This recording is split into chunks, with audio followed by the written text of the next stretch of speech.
हाय। अभी थोड़े दिन पहले गाँव जाने का मौका मिला और हमारे गाँव में भी खेत हैं, जहाँ हमारे फैमिली मेंबर्स खेत में भी रहते हैं और खेत में काम भी करते हैं। तो सबसे मिलते हुए बात करते हुए मैंने बोला कि भाई आप बहुत ही अच्छे किसान हैं, तो मुझे आपसे कुछ बातें सुननी है, कुछ सीखनी है। आप प्लीज़ बताइए ताकि मैं भी आपकी तरह एक बहुत अच्छे इंसान की तरह जीवन जी सकूँ। तो भाई ने बोला कि तुम्हें सिखाने की कोई ज़रूरत नहीं है, तुम तो ऑलरेडी लोगों को सिखाती हो, बच्चों को सिखाती हो। बट फिर भी मैंने उन्हें रिक्वेस्ट किया कि नहीं, प्लीज़ आप मुझे बताइए, एज़ अ फार्मर आप मुझे बताइए, ताकि I will try to follow some of the tips and some of the principle so that I can also live a better life.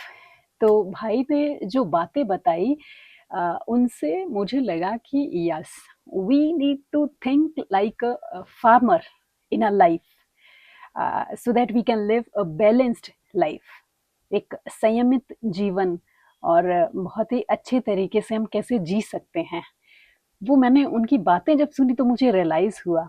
जो सबसे पहली बात उन्होंने बोली वो ये कि एक किसान कभी भी अपनी फसल पे चिल्लाता नहीं है और ना ही कभी अपनी फसल को दोष देता है। अगर उसकी ग्रोथ अच्छी नहीं हो रही है, टाइम के अकॉर्डिंग नहीं हो रही है या एज पर एक्सपेक्टेशन यील्डिंग नहीं आ रहा है, तो किसान कभी भी अपनी क्रॉप्स को कोई ब्लेम नहीं करता है। ये मुझे सबसे अच्छी चीज़ लगी कि शायद हम अ, हमारे कलीग्स पे कभी नाराज हो जाते हैं, हम कभी ब्लेम भी कर देते हैं। इवन हम घर में भी होते हैं तो हमारे बच्चों पे भी हम some time we shout and some time we blame. So we need to think like a farmer.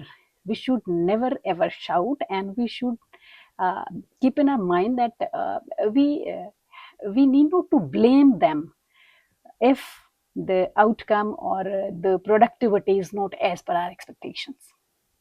And then, if you are a good human being, you are a good leader, even you are a good person, no, then you have to take care of all those concerned who are related to you, right?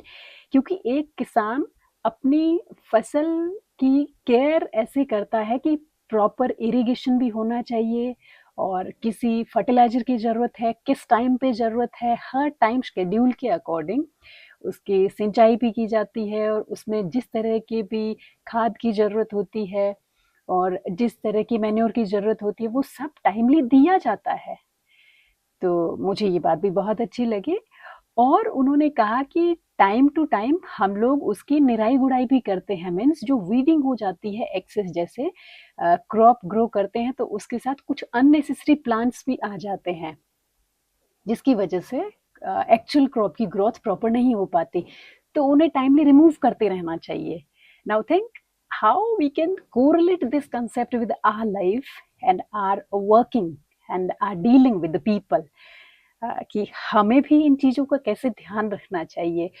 और उन्होंने जो कहा कि एक किसान का weather पे कोई कंट्रोल नहीं होता है, सीजन पे कोई कंट्रोल नहीं होता है, बट फिर भी वो एक ऑप्टिमिस्टिक वे में ये मान के चलते हैं कि बहुत अच्छे बीज यूज़ किए गए थे और बहुत अच्छी नर्चरिंग की गई थी, बहुत अच्छी केयर की गई थी, तो इसलिए प्रोडक्टिविटी और यील्डिंग बहुत अच्छा ही होगा।